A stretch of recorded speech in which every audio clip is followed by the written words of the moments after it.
Yes, Caroline, who's become very famous, big star, and she has a person who's a colleague of hers, a friend of hers, and that she has a lot of respect for, who comes from the area and knows exactly what's happening. Caroline, could I ask you to say a few words? Yes, sir. Here we have Haryana, who is from the continent of Africa. She's been a reporter here in the United States for many years, and she has a story to share with the press, with the media, and with these two fantastic leaders who have joined you today. So, Haryana, please. Why don't you come up here and talk so they can see? Sure.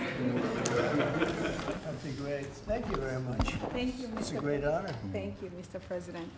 So, as Caroline has mentioned, President, first of all, I want to let you know that I'm the only African reporter accredited here at the White House and I cover for the entire continent. So I just arrived from Congo, Democratic Republic of the Congo, yesterday. I went to see firsthand how the people is feeling and the president's message, President Felix Tshisekedi, about this upcoming peace deal. And let me tell you firsthand what I've witnessed myself. I spoke with the people on the street. I spoke with youth. They know your name. They know that a president named President Trump is working hard to finally bring peace to the country. I saw hope. They have hope now for a better day in Congo. They see what you're doing as a future, better future for Congo. And I had opportunity to sit down with President Felix Tshisekedi for an interview because I want to understand his mind, what he's thinking, his feeling about everything that your administration is doing. And he told me firsthand that for many years, many American presidents overlooked this conflict. They didn't do nothing. Even myself, I cover President Biden's administration. I pressed many times about this conflict. People are dying in Congo. This country has so much potential, but they need help because this war is destroying the country. Right. They never gave me any answer.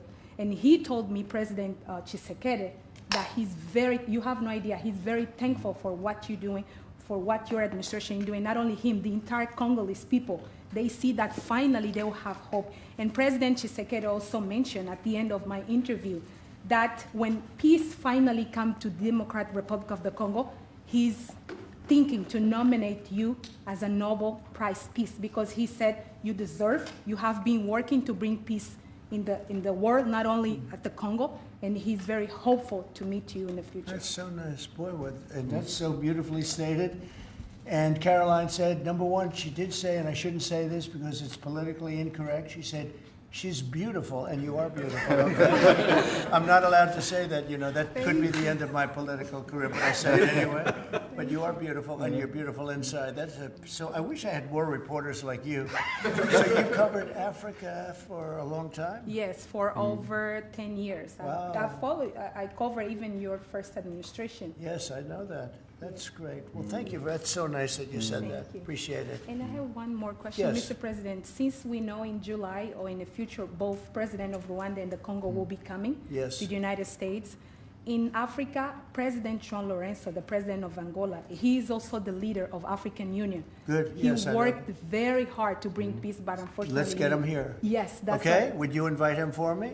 Of course. Okay? Of course. No, we'll have. I know that he works very hard, and he's the head of essentially the union. So the union all over Africa, not the kind of union that we have. This is the union all over Africa, and I'd love to have him, so you'll let him know. Of course, Mr. President. Thank you very much. Thank you, Good. Mr. Now you go back to where you belong, right? That's great. That's a great job. It's real knowledge and real heart, too. Congratulations. Okay. So we're here today to celebrate a glorious triumph, and that's what it is, for the cause of peace. And this is a long time waiting, the signing of a historic peace agreement between the Democratic Republic of the Congo and the Republic of Rwanda. The conflict has continued, and it's been going on for many, many years. It's been going from, I guess they say 30 years. The Great Lakes region of Africa for a long time, and maybe even time before that. How is the Great Lakes region? Must be beautiful, right? Beautiful, beautiful region, but they had a lot of war, right? A lot of fighting, a lot of death.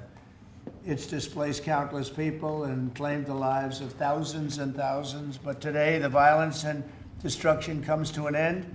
and the entire region begins a new chapter of hope and opportunity, harmony, prosperity, and peace. That's been a long time waiting. I said, how long has the war been going? And a friend of mine who's very much involved said 30 years, and at least 6 million people were killed during that period of time. It's incredible. And somebody said that was actually, it's the biggest war on the planet since World War II. So it's a shame, but we're going to bring it to an end. I want to express my gratitude and congratulations to the representatives of the Democratic Republic of the Congo and the Republic of Rwanda, who signed this pivotal agreement a short time ago. They just signed right in front. And let me also thank Secretary of State Marco Rubio, who has worked very hard on this subject, and we've worked on it together, for his outstanding leadership, as well as Senior Advisor for African and Africa Affairs, Mossad Boulos, who's, as you know, spends a lot of his time in Africa, and he's very comfortable there. I said, were you at all uncomfortable with all of the turmoil and all of the killing? And he said, no, I wasn't uncomfortable, and that's what you need. You need somebody that's going to be able to get. So, Mossad, I want to thank you very much for the job you've done. Amazing guy, actually. I also want to thank African Union, Qatar, Togo, for working closely with the United States. And I know Qatar was really working hard, and African Union, we just spoke about that. And I look forward to having them representatives here when we do the official meeting, and that'll be sometime in July. And we look forward to it. And you better be here covering it, okay? You better be. We're not going to stand anybody else covering it but you. But this is a tremendous breakthrough. In a few short months, we've now achieved peace between India and Pakistan, Israel and Iran, and the DRC and Rwanda, and a couple of others also. Serbia, you know, was they were getting ready to go to war with a group I won't even mention because it didn't happen. We were able to stop it, but I have a friend in Serbia, and they said we're going to go to war again. And I won't mention that it's Kosovo, but it's Kosovo. But they were going to have a big time war, and we stopped it. We stopped it because of trade. They want to trade with the United States. I said, we don't trade with people that go to war.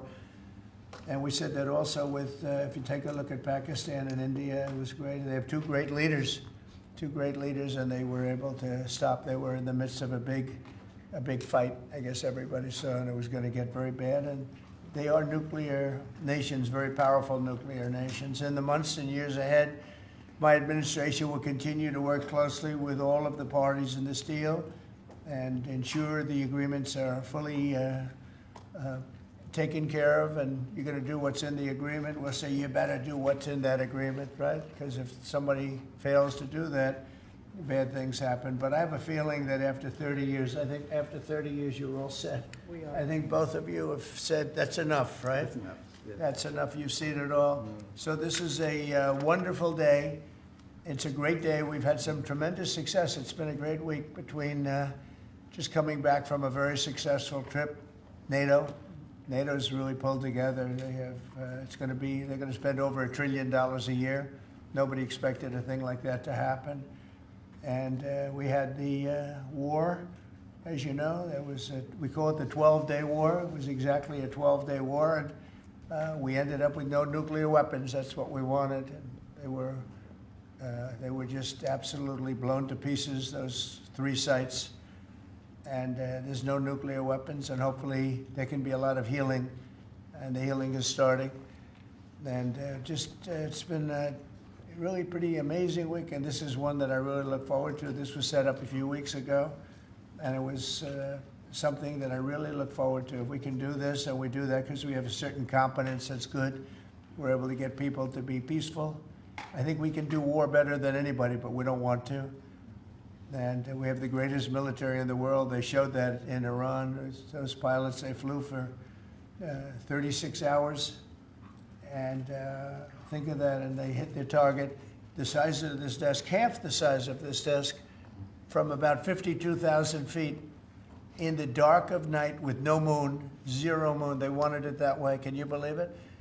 And they hit, every missile hit exactly half the size of this beautiful Resolute desk. We don't want to talk about it when it comes to rockets hitting it, but half the size of this, and they hit dead center from tremendous heights, going at tremendous speeds. It's amazing. Nobody could do a thing like that. Nobody has that weaponry, and nobody could do a thing like that. So we had a very busy and successful week. And in addition to that, our economy is doing great, setting records with the economy, and a lot of other good things happening. But this is about Congo and Rwanda. And I'd like to ask, if I might, would you say a few words before we introduce our guests, please? Sure. Thank you, Mr. President. Yes. So, under your leadership, Mr. President, and the full support of Secretary Rubio and the entire team at the State Department, we engaged with the two parties in early April, and within 3 weeks, they signed the Declaration of Principles. And now, within about 2 months from that, we have signed today the final, this is actually the final peace agreement. You know, many people were wondering if this is preliminary. No, this is the actual final peace agreement that they've signed today. You have also expressed interest in inviting the heads of states Right. to the White House for a signing ceremony. So there will be some other additional agreements that will be signed. In addition to this, which will become known as the Washington Accord with regards to the Great Lakes region. That's great. There are some Why economic... not the Trump Accord? If you wish. I'm only kidding. That'd be headlines there. I think that's a great thing. Washington Accord. Beautiful. And there's an economic aspect as well that is extremely important for both countries. They have also worked, last week we finalized the regional economic integration framework, which both countries will be signing at the White House here during that ceremony. And That's going to be a great ceremony. absolutely. Right? We're going to make that a great ceremony and bring other people that were involved, some other people. Besides the gentleman we talked about who we know has worked so hard, if you think there are other people that are deserving, let us know. Okay? And there will be some bilateral agreements. We're negotiating a minerals deal with the DRC for critical minerals. Many American companies have shown interest in investing in the DRC, and these we're talking about long-term investments. Same thing with Rwanda. Many American companies have shown interest, and not only in mining, but also in the midstream and downstream, which will be the processing of minerals. We're also working and supporting the Lobito corridor, which will help building the infrastructure. Just 2 days ago, the United States signed, and supported a project of $1.5 billion for electric transmission from Angola to the DRC. And there are many other projects of that nature lined up. So we will be, under your leadership, Mr. President, we'll be working with the two countries very closely and with the support of Qatar to make sure that this agreement is implemented. And a lot of our companies are in both of these countries now, especially since we've been getting along so well. It's probably the way we were brought together. And we have a lot of our big companies are there, between rare earth and all of the other things that they do in Africa, which is very greatly expanding, especially in these two countries. You have earth, they consider it to be about the best in the world, actually, I've heard. So we're doing a lot of different things, and it's all going to bring everybody together. That's how this all began, I guess. But the big thing is, the big thing for me is there's really only one thing, and that's getting a peace treaty with two countries that have been fighting for 30 years. And but I want to thank you all. Will, if you could, you could bring the letters over. Of course, sir. So in front of you, as you said, sir, these are the actual agreements that were signed respectively by the foreign ministers of the Democratic Republic of Congo and Rwanda earlier today, witnessed by Secretary Rubio. We've also prepared for you 2 letters. This is to President Paul Kagame of Rwanda, expressing your appreciation and congratulations for everything that's happened already, and of course inviting him to Washington for, as Dr. Bula said, what we hope will be the Washington Accords, finally setting the terms for peace and prosperity in this region, hopefully for a very long time. That's great. That's beautiful. Very important. We're going to put a picture in there, right? As soon as this is over, they're going to put, we have a fast-moving photographer, Dan. He's going to put a nice picture of us Great. here, okay? Thank you. That's for you. And, Thank you. Thank you very and much. this is a letter to President Chikisade of the Democratic Republic of Congo, again congratulating him on settling this long-running war and inviting him to Washington, D.C. for the final conclusion of the agreement, hopefully soon. That's great.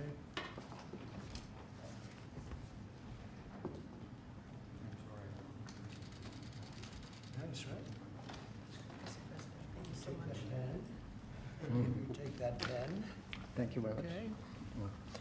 So I'd like to ask JD to say a few words, our great Vice President, and then Marco, and go ahead. Great. Well, first, let me welcome the foreign ministers of Rwanda and Congo. It's great to have you in the Oval Office. And second, let me say congratulations to the President, to Secretary Rubio, and the entire team.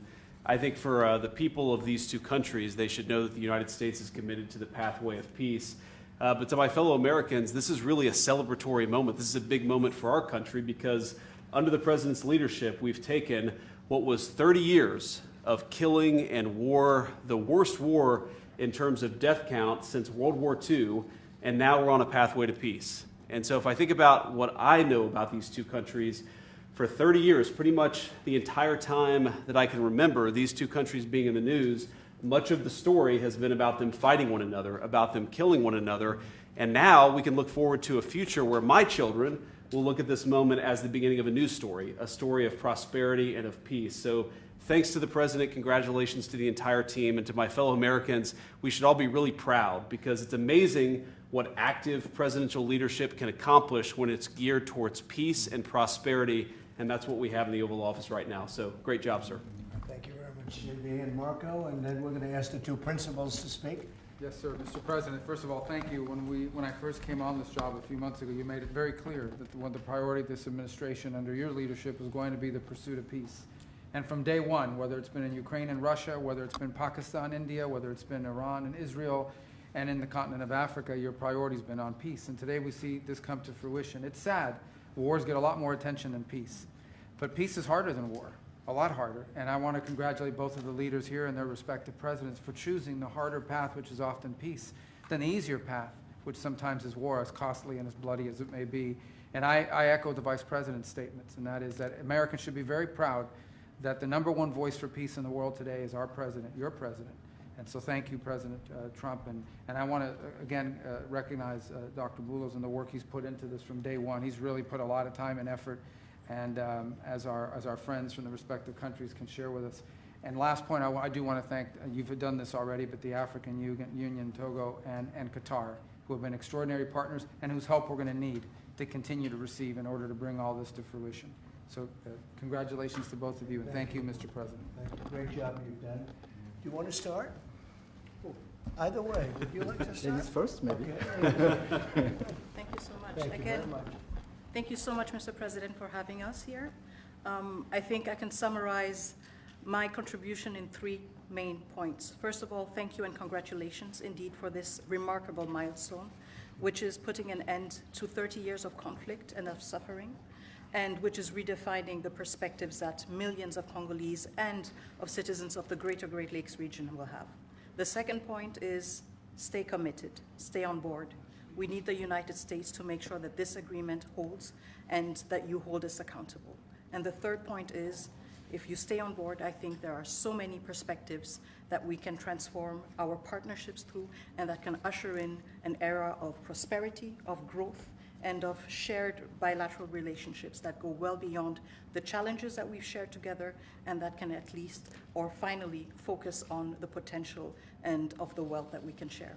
So again, our heartfelt gratitude to you on my behalf, but more importantly, on behalf of the people of the Democratic Republic of Congo.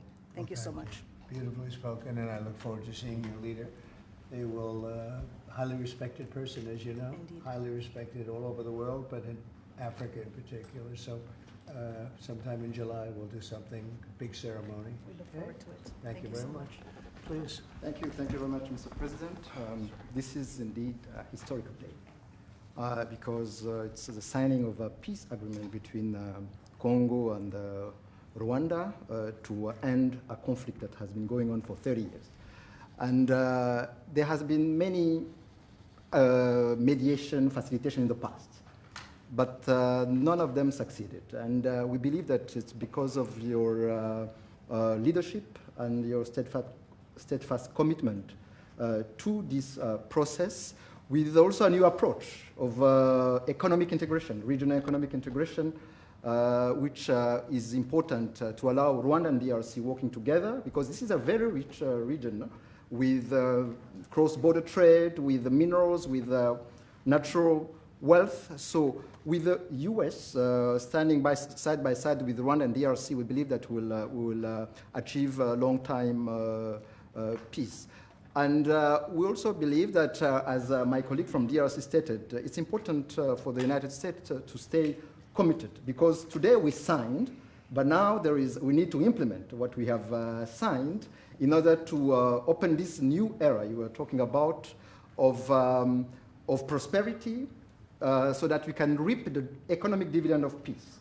So for this economic integration framework to be implemented, it's important for the US to accompany the parties to implement what we have signed, because in the past we have signed so many agreements that were not implemented.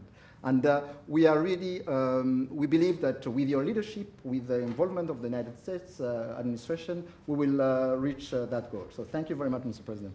Well, this will happen definitely. I can reach over. Do you want to just press them over to me? Sure. Let me have them. And I just wanted to give you each. These are your signed agreements.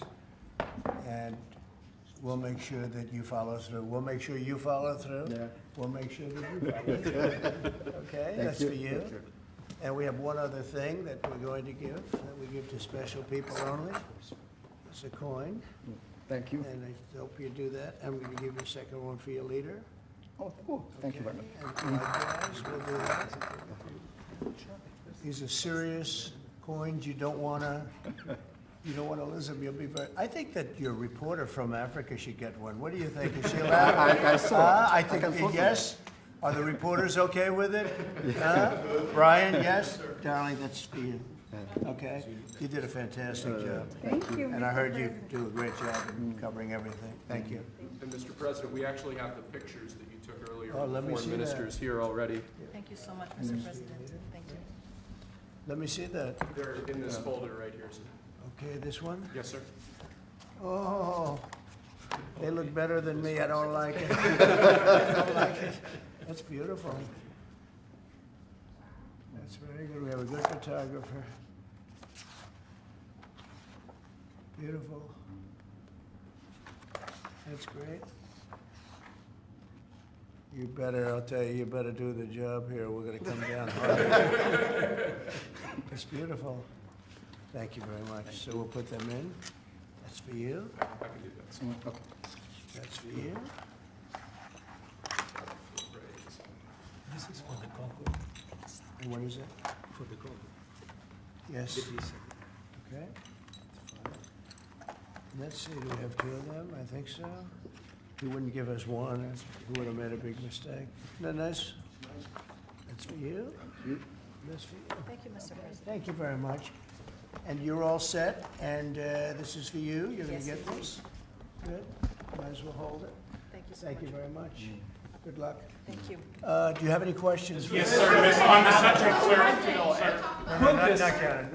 Why not? Why not Canada, by the way? Why? I mean, Because this is about a different subject right now.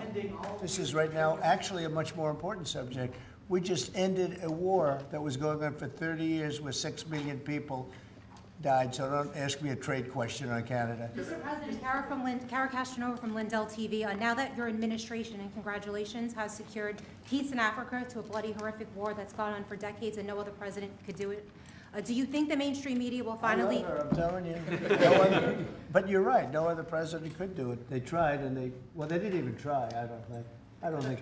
I actually don't think they tried. Do you think Biden tried? He didn't know he was alive. Do you think the mainstream media will finally give you credit where credit is due? No, the media will never give me credit, but the people give me credit. That's why I'm here. The people didn't give me. That's why we're here in a landslide. We got all 7 states. We won the popular vote. So the media won't give me credit, but the people give me credit. That's more important to me. You're going to go down as a peacemaker. You're also going to go down with the president who had 0 border crossings in May. You secured the border most than anybody has ever done. but I don't know if you know this. You're on track right now to have the lowest murder rate in history in this country. And I think a lot largely go to the fact we closed down the border. Do you want to comment on that? You might go down as the lowest murder rate in U.S. history. Yeah, I saw that the other day, and it's an honor. I mean, and that's really even better because, you know, we've taken a lot of illegals into the country through the Biden administration that are murderers, 11,888 to be exact. And many of them are now gone. We got rid of them. They're back where they belong. But so it's a great honor. You know, if you took that out, the numbers would be even better. They've created a lot of problems. You Truth Social earlier about getting money to the air traffic controllers and the big, beautiful bill, which hopefully, praise God, if we get this thing signed. What does that mean to that industry that have been suffering the last couple of years, quite a decade of being underfunding, and how that changes the safety of air travel? Well, they've underfunded the airports for years, and I started the process of getting it completed in terms of the equipment necessary to land the planes, where the planes, like the helicopter accident with the plane, would have never happened if they had the right modern equipment. It would have been bells and whistles would have been going on all over the place. And I had that all set, but when I wasn't here, they totally dropped it. You had a terrible head of transportation. We have a very good one now, Sean Duffy. But you had Buttigieg, and he didn't know a damn thing. He'd ride to work on his bicycle. He didn't know what the hell was going on. He was terrible. So he totally dropped that. It was a project that should have happened, and I was all set. But we had a very sad experience with the voting, and so we didn't get to do that. But now I'm doing it, and we're going to have a great system. And it's funded partially by the bill. It's the initial funding is by the bill, and then it gets to be funded. The rest of it comes a little bit later as we build it out. But we're going to build out the best in the world. We have the best companies in the world. A couple of countries have very good systems. In fact, I noticed when I was landing, my pilot often would use the system of another country, and I said, "What are you doing that for?" He said, "The United States system is so bad." So we have the best companies that do that in the world bidding. You have Raytheon, you have IBM, you have a lot of different companies bidding, and we'll get the best one, the best system for the best price. And they're going to go to town and give us a system that will be better than any other system in the world. And you won't have planes bunking into each other at 35,000 feet. Mr. President, on the subject of peace deals, Yeah. how close are you and your administration to a deal in terms of Gaza, of a ceasefire right now? Often asked, and I think it's close. I just spoke with some of the people involved. It's a terrible situation that's going Gaza, he's asking about. And we think within the next week we're going to get a ceasefire. And we're supplying, as you know, a lot of money and a lot of food to that area because we have to. I mean, you have to. We're, in theory, not involved in it, but we're involved because people are dying. And I look at those crowds of people that have no food, no anything, and, you know, we're the ones that are getting it there. Some of it's being taken by some bad people, you know, once you give it and you give it out, and they're supposed to be taking care of the people, and they end up stealing the food and selling it. But we have a pretty good system now, but so we're helping with that. You see the lines of people that just get one meal, essentially. But it's too bad. Other countries aren't helping out. Nobody's helping out. We're doing that because I think we have to on a humanitarian basis. Like this, we didn't have to get involved in Africa, but we did because we thought it was, I mean, I've been reading, like JD said, he's, you know, from much of his life, he's been just seeing this, about this brutal war. And it actually got a lot of publicity because of the level of brutality, right? It was, nobody's ever seen anything like it. And to be involved in that, I mean, I consider this the most important of my conferences today. We just had a great Supreme Court victory today, and everybody would say that was big, but, you know, we're talking about saving thousands and probably millions of lives here. This is more important than anything. So it's great, but we're working on Gaza, trying to get it taken care of. And again, you know, a lot of food has been sent there. And other countries throughout the world should be helping also. And on another conflict that I know you've been working on, sir, is it true that you have reached out with a letter to North Korea's Kim Jong-un? Well, if there is a conflict, I get along with him very, very well. and we'll get the conflict solved with North Korea. I've had a good relationship with Kim Jong-un, and I've gotten along with him really great, so we'll see what happens. But somebody's saying there's a potential conflict. I think we'll work it out if there is. It wouldn't involve us, but again, we're very far away from a lot of these places that we're solving problems with.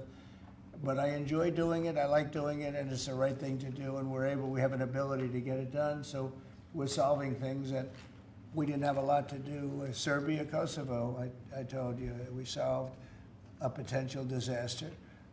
I can tell you that some of the countries that you're not going to hear about, but some countries that were ready to go to war with their neighbor are not going to go to war with their neighbor, and that's a great thing. We have a number of them.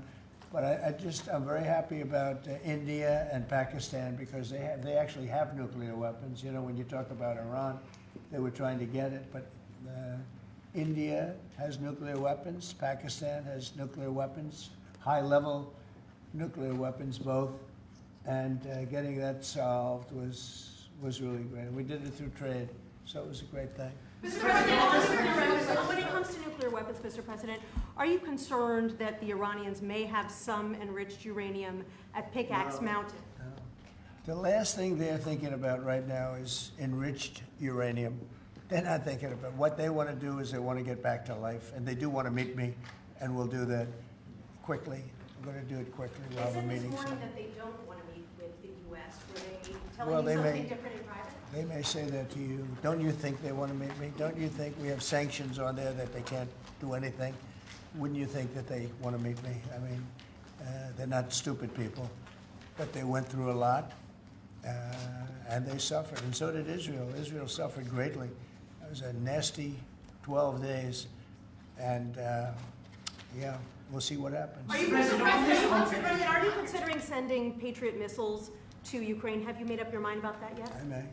Go ahead. On this conflict, Mr. President, there are a few unanswered questions that remain in this deal. For example, will Rwanda, on this deal, on this conflict, for example, will Rwandan troops pull back from parts of the DR Congo, and also will the M23 rebel group be allowed to remain in parts of eastern DR Congo?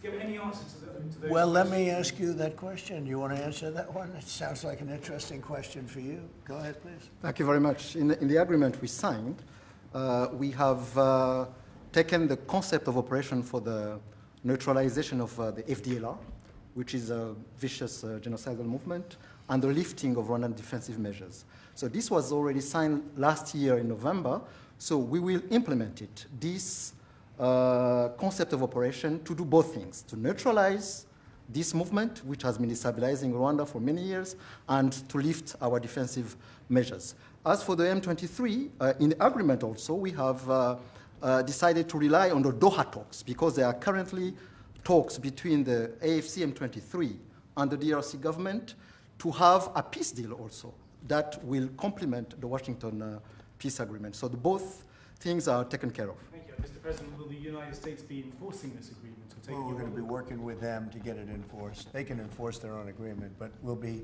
putting a lot of pressure on to make sure it gets enforced. The two people in this room are very, very capable people, and they'll get it done. I think they'll get it done. They love their. One thing I learned very quickly is how much you love your country and you want to get it done. And they know it has to get done, otherwise bad things happen. But I think we're well beyond that. Other presidents should have done what I'm doing right now. They never did it. I don't think they ever tried. I don't think it's like they couldn't do it. I don't think they ever tried. And if they did, they wouldn't be able to do it anyway. On the Mr. President, President, Yes. yes, thank you. Mr. President, can you share with us what can happen if one of the parts violate this peace agreement? Because we don't want war to come back to Well, DRC. I'd rather not say. I would just say that there are big penalties if they violate, and they're not going to. I don't think they will violate. I think they mean it, but we have very severe penalties, financial and otherwise. Okay. on the President, Sir, you go back to your Truth Social post on Canada specifically. Why are you deciding to end trade talks with Canada, and what rate are you looking to set? So Canada put a charge on some of our companies, and Canada's been a very difficult country to deal with over the years. You know, we hear Canada, we have a great relationship with the people of Canada, but it's been very difficult. And they put a charge, and they were a little bit early, we found out about it. So and we have all the cards. We have every single one. We don't want to do anything bad, but they have, economically, we have such power over Canada. I'd rather not use it, but they did something with our tech companies today trying to copy Europe. You know, they copied Europe. It's not going to work out well for Europe either, and it's not going to work out well for Canada. They were foolish to do it. And so I said, we're going to stop all negotiations with Canada right now until they straighten out their act. Okay? Is there anything Canada can do to change your mind about this situation? Well, no, they put a tax on companies that were American companies that they shouldn't, very severe tax. And yeah, I guess they could remove it. They will, but I don't really, I mean, it doesn't matter to me. We have all the cards. We have all the cards. You know, we do a lot of business with Canada, but relatively little. They do most of their businesses with us. And when you have that circumstance, you treat people better. They've had farmers that are getting like 300, 400, 200% in tariffs. Nobody's ever seen anything like it. We have cases, you don't read this and the people don't report, but they charge us 400% on some dairy products. 400%. Nobody writes that.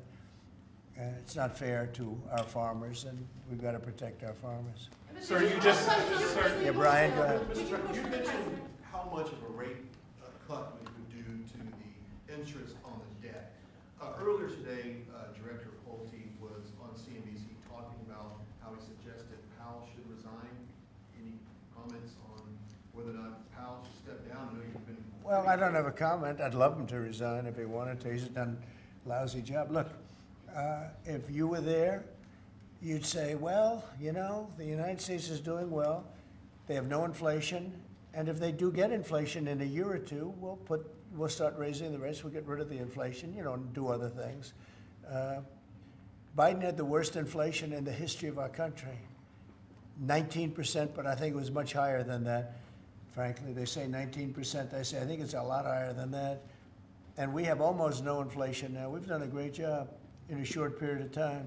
Energy prices are way down. Gasoline now is down to close to $2 in a lot of places. A couple of places I see it even broke. It's like $1.98 a gallon. We've done a great job on inflation and honestly, pretty much everything else. I think it's very sad the way people act. You know, you have a guy in there that with the stroke of a pen could lower interest rates and save us hundreds of billions of dollars a year. But he's a stupid person. You know, it's very interesting. I'm not sure if he doesn't understand it, because you should be able to understand it. It's sort of 101 economics, but I'm not sure of that. But think of it, with the stroke of a pen, he talks about costs. We can save $600 billion, maybe even, these are nice numbers for you, right? $900 billion, $950 billion by lowering interest rates. And it's really just more of a paper movement. It's not like you're not cutting anything, you're not cutting jobs, it's just interest rates. And we're number 40 or 44, number 45. Some places that you wouldn't believe that, you know, I don't want to be disparaging, but they pay a lower interest rate than the United States of America. And without us, everything blows up. You know, we sort of control the world in that sense.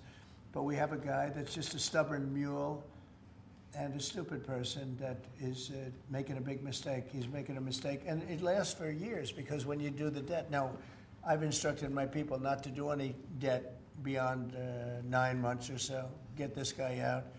And whoever is in there will lower rates. If I think somebody's going to keep the rates where they are or whatever, I'm not going to put them in. I'm going to put somebody that wants to cut rates. There are a lot of them out there. And I said this morning, a lot of the business shows today were saying, you know, Trump is right. He should be cutting rates. Think of it. We have a great country. We're making a lot of money. We're taking in billions of dollars in tariffs. We have $15 trillion of money that wants to be invested here, which is a record. In 2 months, it breaks any record that we've ever had for a whole year, and not even close. 15 trillion, and it's going to be much higher than that. That's after essentially 2 months, because, you know, we've been doing it for about 2 months, 2.5 months. $15 trillion breaks every record in the book. There's never been anything like this. We have factories moving in, we have car plants moving in, we have everyone wants to be part of the United States. And as I told you, and I say it to everybody, when I was in the Middle East, the King of Saudi Arabia and Qatar and UAE, all great leaders, they have all great leaders. All three of them said, you got the hottest country in the world, and you did it in, at that time I was there for 4 months, because we got back a little while ago. But everybody says it, not only them. We have the hottest country in the world right now. The only thing is we have a Fed chairman that is, he doesn't get it. And you could have substantially lower. Like if we cut him 2 points, would save more than 600, think of it, more than $600 billion just because you cut. But you can't go out to the market and say, well, we have a guy that's got us at 4% or 4.5%, and we want to pay 2% or 1%. I think we should be paying 1% right now. And we're paying more because we have a guy who's, you know, suffers from, I think, Trump derangement syndrome, if you want to know the truth. But he's not good for our country. The president of UK. No, Could you push not the you, president not you. A related question on banking. There have been reports, Mr. President, that your administration is considering issuing an executive order about debanking, which is the practice of banks denying services based on people's political beliefs or industries such as crypto, people involved in that. Would you be open or interested to sign such an executive order targeting debanking, and what might Well, I think the debankers, I think that banks, I can tell you because I've been a victim myself, because of my politics, that big banks were very nasty to us. And I actually think it was Biden's people that told them to be, because the one group of people that banks are afraid of are the regulators. They are petrified of the regulators. And I've seen the biggest banker. I can tell you, you see him on television all the time. If a regulator walked into the room, he gets all nervous and crazy. They're afraid of the regulators. And if the Biden people order the banks to be virtually closed, they can do anything they want. The regulators control the banks. It's not the president of the bank. The president of the bank is far less important to a bank than a regulator. And a regulator can put that bank out of business, just like bad prosecutors are very dangerous. You know, we had a couple. I had deranged Jack Smith and some others. And we kicked their ass, but it was, you know, it's a tough kind of a situation. Prosecutors are very dangerous. A great prosecutor is an amazing asset for a country, but a corrupt prosecutor, a bad prosecutor is very bad. Well, the regulators are the same thing, and when they tell the regulator to go and make life impossible for big banks or little banks, they really control it. So there is a lot of debanking, and they call it debanking, call it a lot of different names. Essentially, they make it impossible to do business, and those people are very bad and very dangerous, and they shouldn't be doing it. Sir, you told us that taxes, Mr. President, could you please explain how taxes would go up by 68% if the bill isn't passed? Where does that number come from? Well, it comes from the fact that you have automatically the Trump cuts, which were the biggest cuts that we've ever had. Now, these cuts are even bigger, but from the last administration, we had the Trump cuts. It was a 5-year deal, and it comes due. When you add that to the cuts that you already have and other things, it amounts, according to what they tell me, about 68%. That would mean you'd have a tax, so that you know that the tax cuts that they got, the biggest tax cuts in our history, would immediately go up to that level. And that alone is a big chunk of the 68%. And then you have the other taxes that would accumulate. And they say that you'd have about a 68% tax increase. Sir, you said a moment ago that it won't work out very well for Europe on trade.